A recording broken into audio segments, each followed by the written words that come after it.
વિશ્વ પર્યાવરણ દિવસ નિમિત્તે પોરબંદરની ચોપાટી ખાતે બીચ ક્લીનિંગ અભિયાનનું આયોજન કરાયું હતું, જેમાં પ્લાસ્ટિક વેસ્ટ એકત્ર કરી પોરબંદર ચોપાટીને સ્વચ્છ કરવા પ્રયાસ કરાયો હતો।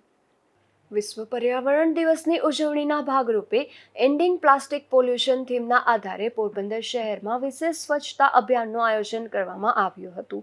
Gujarat pollution control board Porbandar અને શ્રીરામ સી સ્વિમિંગ ક્લબ દ્વારા 4 જૂન 2025ના રોજ સવારે 6:30 કલાકે પોરબંદર ચોપાટી ખાતે આ બીચ ક્લીનિંગ કાર્યક્રમ યોજાયો હતો। હું આરવી ચૌહાણ, રિજનલ ઓફિસર પોરબંદર।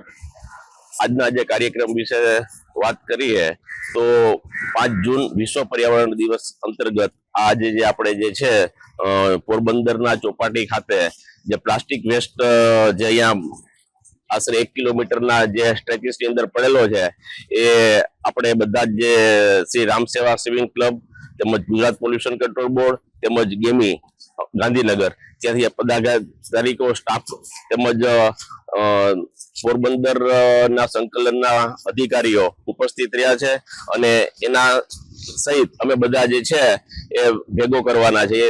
તદુપરાંત સૌરાષ્ટ્ર સિમેન્ટ, સૌરાષ્ટ્ર કેમિકલ એ લોકોના બી એમ્પ્લોયી જે છે આશરે 200 થી 250 જેટલું પબ્લિક આજે ભેગું થયેલું છે અને બધા જે ભેગા કરીને જે છે એ પ્લાસ્ટિક એ અમે કરીને એને રિસાયકલિંગ માટે મોકલશું।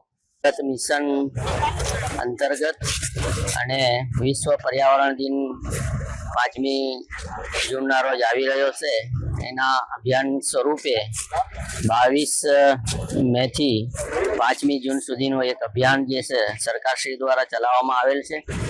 એ અભિયાનના અંતર્ગત આજરોજ પોરબંદરના બીચ ખાતે પ્લાસ્ટિક મુક્ત અભિયાન સંદર્ભમાં બીચ ક્લિનિંગનું આયોજન કરવામાં આવેલ હતું। આ અભિયાનની અંદર જુદા જુદા સ્ટેક હોલ્ડર સૌરાષ્ટ્ર સિમેન્ટ છે, હાથી સિમેન્ટ છે, સૌરાષ્ટ્ર કેમિકલ છે, શ્રીરામ ક્લબ ના મિત્રો છે અને નાગરિકો ગામમાંથી ઘણા બધા આમાં પાર્ટિસિપેટ થયા છે અને બીચને ક્લિનિંગ કરવા માટે સૌએ સહયોગ આપ્યો છે। આવી જ રીતે આપણે વોટર બોડીઝ અને અન્ય બીજા ભાગોની અંદર આપણે પ્લાસ્ટિક મુક્ત કરીએ, સ્વચ્છ રાખીએ, આપણા પોરબંદર શહેરને અને જિલ્લાને સ્વચ્છ રાખવા માટેનું અભિયાન ચલાવીને આપણે આપણા દેશને અને આપણા જિલ્લાને પ્લાસ્ટિક મુક્ત કરવા માટે, સ્વચ્છ કરવા માટે એક હું નાગરિકોને અપીલ કરું છું અને આ અભિયાનની અંદર સૌને જોડાવા અપીલ કરું છું।